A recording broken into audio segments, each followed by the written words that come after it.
code BIA 10 24 74. C'est la molécule testée dans le laboratoire Biotrial à Rennes où un patient est mort hier à la suite d'un essai clinique avec ce médicament. 5 autres étant toujours hospitalisés. Un événement rarissime. 3 enquêtes sont en cours pour essayer de comprendre ce qui a bien pu se passer. Le point en image.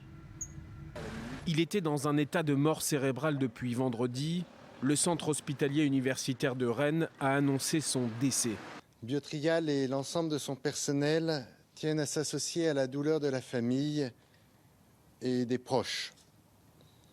Nous voulons remercier aussi les équipes du CHU qui ont fait tout leur possible pour tenter de sortir de cette situation accidentelle et imprévisible. Ce patient a fait partie des testeurs d'une nouvelle molécule, des tests réalisés par le laboratoire Biotrial. Il était en état de mort cérébrale depuis plusieurs jours. Sur les 5 autres patients testés, 4 présentent des troubles neurologiques graves, mais leur état n'a pas évolué. Nous répétons aujourd'hui plus que jamais que nous mettons tout en œuvre avec les autorités sanitaires pour comprendre cette situation.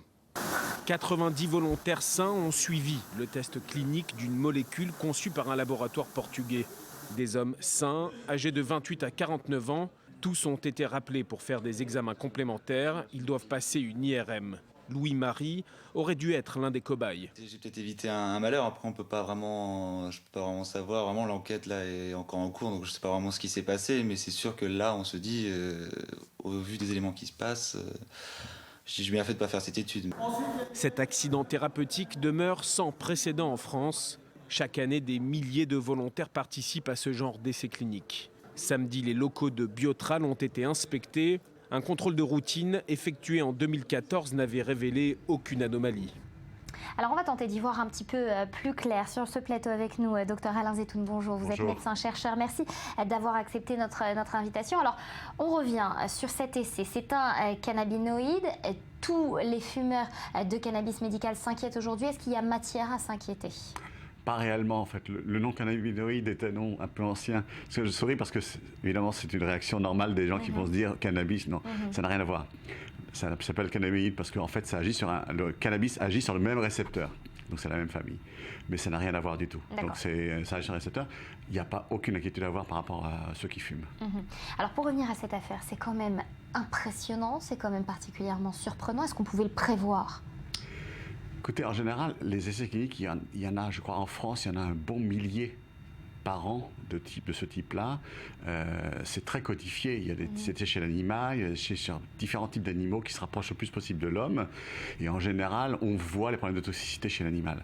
Là, il a dû se passer quelque chose de vraiment spécial que personne ne comprend pour l'instant.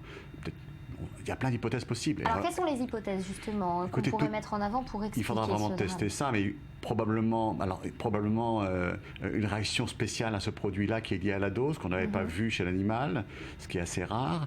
Un problème d'allergie qui peut apparaître tout à coup brutalement, quoique le fait qu'il y ait une augmentation de dose laisse penser peut-être moins. Une erreur est possible. Il faudra bien vérifier ça aussi. Il y a plein d'hypothèses possibles. Est-ce qu'il peut y avoir aussi quelque chose de lié aux antécédents des patients? Est-ce qu'il y a des antécédents médicaux qui peuvent interagir avec ce médicament justement et qui pourraient réexpliquer des réactions Ça pourrait jouer dans certains cas, mais dans ce cas-là, comme le groupe en question et le groupe qui a eu une dose plus élevée et répétitive, et non pas le premier groupe, on peut penser que c'est lié quand même à la dose.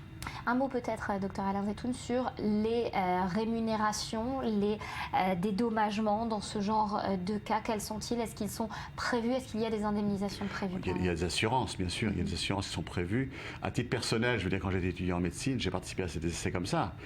C'est très codifié, très, très surveillé. Et on signe donc un engagement, mais on sait aussi qu'il y a les laboratoires qui font ça sont très sérieux. Ils nous posent plein de questions pour vérifier qu'on n'a pas de problème particulier de sous-tendu. Ils nous informent beaucoup, ils répondent aux questions. Et puis, bien sûr, il y a une assurance. Merci beaucoup d'avoir été avec nous ce matin.